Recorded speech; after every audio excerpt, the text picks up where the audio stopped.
테니스 연습을 하다 보면 포핸드 정타로 깔끔하게 맞고 시원하게 공이 뻗어나가는 느낌을 한 번씩들 느꼈을 겁니다. 진짜 힘을 하나도 안 주고 스윙을 했는데 스위스 팟에만 제대로 맞으면 공의 속도는 말할 것도 없고 BP, 궤도 모두 완벽하게 볼이 뻗어나가죠. 그런데 문제는 테린이들에게 있어서 이런 샷은 진짜 잘해봤자 10번 중 2~3번 밖에 나오지 않는다는 것입니다. 다시금 스위스 팟을 찾아 스윙을 하려 해도 그 감각은 쉽게 돌아오지 않죠. 한번 컨택 포인트를 잃어버리는 순간 보통은 힘이 없어서 못 맞췄다고 생각하면서 스윙에 힘이 들어가게 되고 스윙 궤도가 완전 흐트러지면서 일관성 있는 스윙은 물 건너 가버리죠. 이렇게 포핸드 위기가 찾아왔을 때 여러분은 어떤 방법으로 솔루션을 찾고 계신가요? 아마 팔로우스루나 테이크백과 같은 다른 곳에서 이유를 찾으셨을 텐데요. 사실 깔끔한 컨택 포인트를 만들어내는 원리는 스윙의 기술적인 메커니즘과는 별개로 아주 쉬운 곳에 해답이 숨어 있습니다. 그래서 이번 영상에서는 어떠한 상황에서도 여러분이 일관된 스위스 팟을 찾는 해답을 아주 명쾌하게 정리하였습니다. 이 방법만 제대로 이해하시게 된다면 스윙 때마다 터지는 스위스 팟은 물론이고 방향성 또한 매우 정확하고 날카로워질 수 있습니다. 정기적으로 포핸드 입스가 오시는 분들에게는 이 영상이 해답이 될 수 있으니 여러 번 돌려보고 숙달하셔서 여러분만의 포핸드 스위스 팟 찾아가시길 바랍니다. 여러분이 어떠한 목표를 정해 공을 던진다고 하면 목표물을 향해 팔을 휘두를 겁니다. 볼링처럼 땅으로 굴린다고 해도 똑같이 목표물을 향해 방향을 잡고 공을 굴리게 되죠.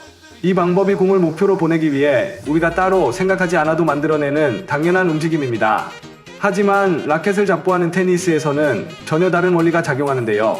여러분이 포핸드를 칠 때 목표를 향해 스윙을 하고 있다고 생각하지만 실제로는 그렇게 치고 있지 않습니다. 그렇다면 어떤 방식으로 스윙이 일어나고 있는 걸까요? 바로 목표물이 아닌 공을 향해 스윙을 하고 있는 것이죠. 그래서 여러분이 스위스 팟의 공을 딱 정확히 맞추기 위해서는 아주 단순히 말해서 공을 향해 제대로 스윙만 하면 끝나는 것입니다. 이렇게 단순한 원리이지만 어떤 문제로 인해서 제대로 된 컨택이 일어나지 않는 걸까요? 스위스 팟에 제대로 얹혀지지 않는 가장 큰 이유는 여러분이 너무 이른 시점에 목표물을 향해 돌아서고 있기 때문입니다. 공으로 향하는 라켓의 방향을 유지만 해도 스윙 스피드나 테크닉과 관계없이 깔끔한 컨택을 할 수 있지만 너무 빨리 몸을 틀거나 상대를 보게 되면 스위스 팟의 위치로부터 라켓을 멀게 위치시키면서 이상적인 컨택 포인트를 놓치게 됩니다.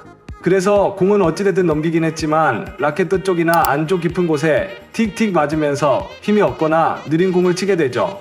정지된 공을 친다고 예를 들어보면 더욱 쉽게 이해하실 수 있습니다. 일반적으로 공을 향해 라켓을 휘두를 때 누구나 쉽게 라켓의 중앙인 스위스 팟을 찾아서 임팩트 하실 수 있죠. 하지만 목표를 향해 너무 빨리 몸을 돌려버린다면 보시다시피 당겨치는 스윙이 나오게 됩니다. 그 결과로 라켓의 윗부분에 공이 맞으며 정확한 컨택 포인트를 놓쳐버리게 됩니다. 여기서 문제가 끝나지 않습니다. 목표물을 향해 돌아서서 자꾸 공을 치다 보면 공의 파워는 점점 적어지면서 억지로 힘을 쓰게 되고 마음은 성급해져서 더욱 고개를 빨리 들거나 몸이 목표를 향해 먼저 돌아버려 라켓 끝부분에 공이 맞는 악순환이 반복되죠. 그래서 지금부터 정확하게 스위스 팟을 찾기 위해 여러분이 해야 하는 것은 고개나 몸을 목표를 향해 먼저 돌리지 않고 공을 향해 제대로 스윙을 하는 습관을 길러야 합니다. 공이 똑바로 가고 있는지, 속도는 붙었는지, 혹은 너무 공이 떠버려서 아웃되지 않았는지는 신경 쓸 필요 없습니다. 정확히 공을 향해서 스윙을 하기만 한다면 나머지는 알아서 해결될 수 있습니다. 공이 오는 방향으로 스윙을 하는 올바른 습관이 몸에 익으면 공을 끝까지 보는 방법도 알게 되는데요. 그렇게만 된다면 포핸드는 말할 것도 없고 백핸드, 발리, 서브까지 똑같은 원리로 정확한 컨택 포인트를 찾아 스윙하시게 될 거예요. 앞선 내용이 잘 이해되었다 해도 곧바로 의문점이 하나 떠올랐을 겁니다. 목표를 보지 않는데 어떻게 공의 방향을 설정할 수 있을까에 대한 의문 말이죠. 다시 한번 말씀드리지만 크로스나 직선으로 공을 치고 싶다 하더라도 정확한 컨택을 위해선 공을 향해 방향을 잡아야 하고 목표를 향해 방향을 잡아서는 안 된다는 겁니다. 그렇다면 어떻게 목표를 보지 않고도 원하는 방향으로 공을 칠 수 있을까요? 공의 진행 방향은 스윙의 방향이 아닌 라켓과 공이 컨택할 때 헤드각도에 따라 결정됩니다. 포핸드로 크로스 코트를 친다고 할 때 스윙 경로를 살펴보죠. 여러분이 포핸드 스윙을 하게 되면 공의 위치는 여러분보다 살짝 오른쪽과 앞쪽에 있게 됩니다. 그대로 공을 향해 스윙을 하면 바깥으로 휘두르는 스윙이 나오게 되죠. 보시다시피 목표와는 완전 다른 방향으로 스윙이 나가는 것을 알 수 있습니다. 라켓이 컨택 포인트에 도달했을 때 헤드 각도가 살짝만 안쪽으로 바라본다면 여러분의 스윙이 바깥쪽으로 가고 있더라도 공의 진행 방향은 크로스로 쭉 뻗어나가게 될 겁니다. 다운 더 라인도 마찬가지로 헤드가 밖으로 본다면 공의 진행 방향은 완전히 바뀌게 되죠. 이것이 스트로크에 있어 방향을 결정하는 원리가 됩니다. 아무리 공을 향해 바깥으로 휘두르고 있고 여러분의 에너지와 무게중심이 공으로 쏠리더라도 실제로 공의 진행 방향은 스윙의 방향이 아닌 컨택할 때 헤드 각도에 따라 나아가게 되어 있습니다. 억지로 목표를 향해 스윙을 해보시면 무슨 말인지 바로 이해하실 수 있습니다. 컨택 포인트 넘어서까지 목표를 향해 스윙을 하면 라켓이 몸 바깥으로 빠지게 됩니다. 그럼 균형이 무너지면서 아마 제대로 된 포핸드 자체를 할 수 없게 되죠.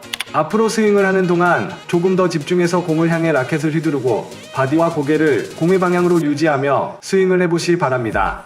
그럼 이때까지와는 다르게 헤드 각도를 더욱 쉽게 조정하면서 목표를 향해 방향을 잡는 방법을 스스로 익히게 될 겁니다. 그리고 머지않아 바깥으로 휘두르는 스윙이 타겟을 향해 부드럽게 이어지는 느낌도 찾으실 수 있을 겁니다.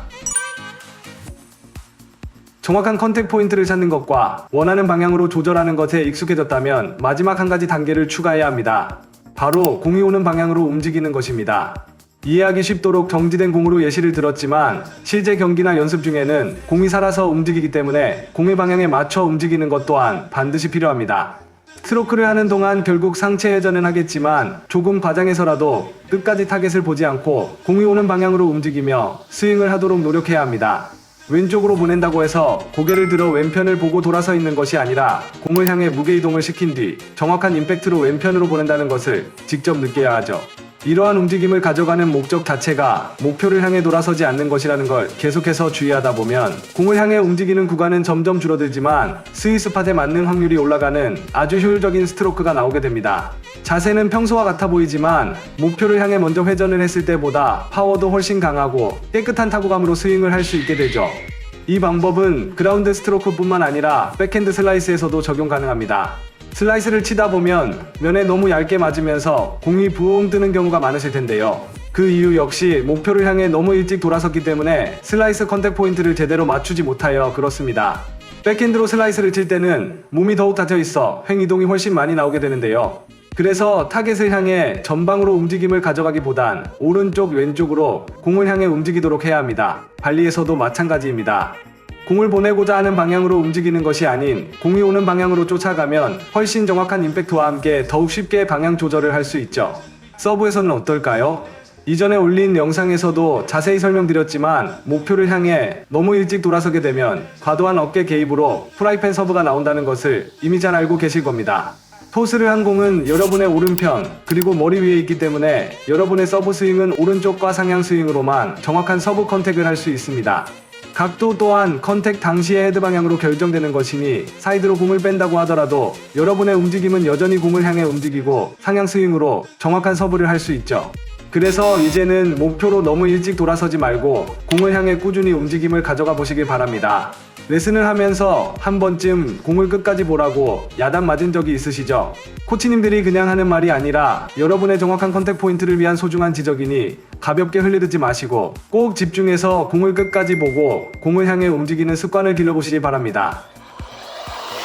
여러분은 이번 영상을 통하여 어떠한 상황에서도 그리고 어떠한 스윙에서도 스윗 스팟에 정확히 공을 맞히는 원리를 알게 되셨습니다. 정리하자면 첫째, 목표를 향해 돌아서는 것이 아니라 공을 향해 마주할 것. 그리고 목표를 향해 스윙이 아닌 공을 향해 스윙을 하는 것. 마지막으로 공을 향해 움직임과 무게이동을 가져가는 것입니다. 이 세 가지 원칙만 기억하고 스윙을 한다면 10번 중 9번 이상 수준으로 스윗 스팟에 딱딱 꽂히는 경험을 하시게 될 겁니다. 정확한 컨택으로 힘 안 들이고도 스트로크 파워가 올라가게 되면 자신감이 수직 상승하면서 지금보다 훨씬 테니스가 재밌어질 겁니다. 저는 이번 영상과 같이 여러분의 테니스 실력을 가장 빠르게 끌어올리는 꿀팁으로 돌아오겠습니다. 구독과 좋아요를 누르신다면 절대 놓치는 일이 없으실 겁니다. 누구나 테니스 재미있게 스카치는 그날까지 스카치자였습니다. 감사합니다.